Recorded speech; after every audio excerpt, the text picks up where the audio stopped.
Hello and welcome to Conservation Matters. I'm Shane Mahoney, and I have dedicated my life to the conservation of wild animals and wild places. I invite you to join me as I explore the science, the issues, and the challenges impacting global conservation in the 21st century. Together, we will seek solutions, and together, we can affect change. Conservation, after all, is everybody's business. One natural world, one humanity, one chance. Conservation matters.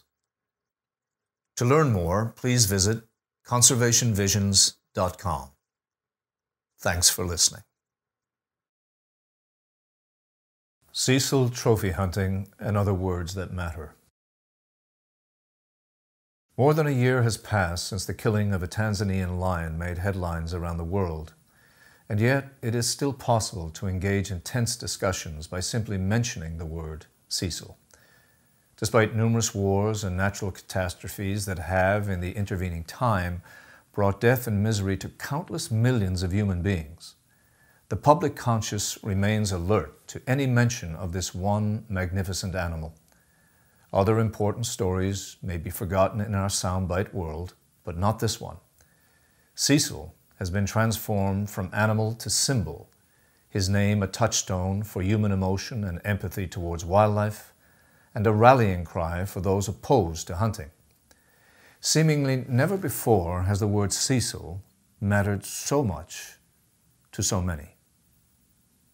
An American hunter who had traveled from half a world away for the opportunity to hunt a wild African lion killed Cecil.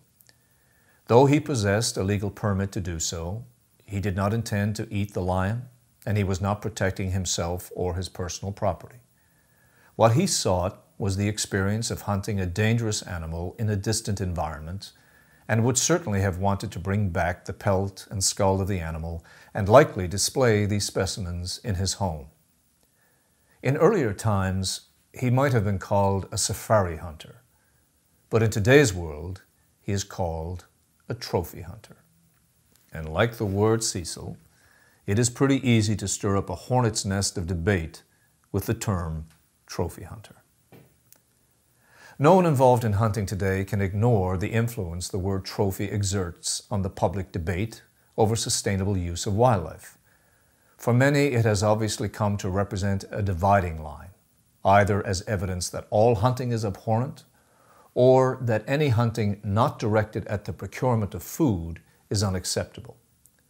Thus, while many trusted conservation organizations support trophy hunting as an effective conservation mechanism in regions of Africa and elsewhere, the public debates launched by the word trophy are mostly not about conservation. Rather, they are focused on the motivations and behavior of the human beings involved. It is in this emotional, value-laden discussion that much relevant information is often dismissed or ignored. This is where the power of the word trophy matters most. It can generate intense discussion and affect public opinion and eventually public policy towards hunting, and it can do so while ignoring many important realities. It is abundantly clear that the public perception now, deeply associated with the term trophy hunter, is of an individual who pays large sums of money to kill magnificent animals, often disregards laws to kill endangered or vulnerable species, is motivated by ego, and is bereft of empathy for or any true interest in the animals he or she hunts, and wastes the meat from the animal harvested, and furthermore, certainly has no commitment to conservation.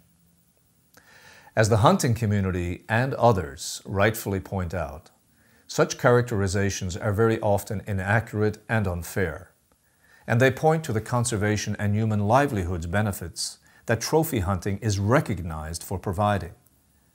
They emphasize that the activity is legal and well regulated, and that groups such as the World Wildlife Fund and the International Union for the Conservation of Nature support the activity precisely because it does assist in conservation actions and does help support local communities. They further point out that the meat is not wasted but in the vast majority of cases utilized by the individual hunters themselves or shared with others, and that the animals hunted are very often old, beyond their breeding prime, and have already contributed their genes to the population. And what of those antlers, horns, and hides that are collected from the dead animal? Well, importantly, they help ensure that all parts of the animal, not just the meat, are used. And yes, they serve as remembrances of the experience for the hunter, but they certainly are not the sole objective of the hunt. All of these arguments are true, but a relevant question remains: what do facts matter if minds are closed? And we know how difficult it is to change deeply held public opinions.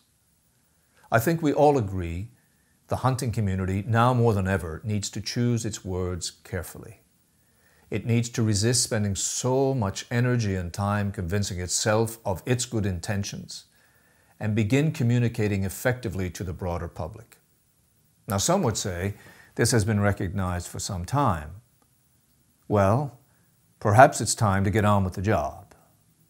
And this could well mean setting aside terms that hunters have long used to describe themselves meaning one thing, but which the public has adopted and come to understand completely differently. Based upon current evidence, shouldn't the word trophy be high on this list? Indeed, might we not consider leaving aside all adjectives to describe hunting, trophy, sport, recreational, etc., knowing as we do that all these adjectives are viewed negatively by the public? Why not just say hunting? But let's face it, the hunting community needs to modify a lot more than a few terms in its public messaging and outreach. The intensifying debate over hunting means it is going to take more than dropping a word here or replacing it with another term there to positively communicate hunting to a modern public. And it is going to take a lot more than a few slick advertising campaigns to whitewash the negative impressions building in the public mind. The hunting community really needs to bring a new standard to all its messaging. Its television shows, magazines, websites, advertisements, awards, and conventions. Significant change is needed, and hopefully our more forward-thinking organizations will move quickly to make this happen. I suggest a very good place to start would be to bring one word to the forefront of everything we as hunters do: conservation. Now there's a word that matters to wildlife, to hunters, and to the general public.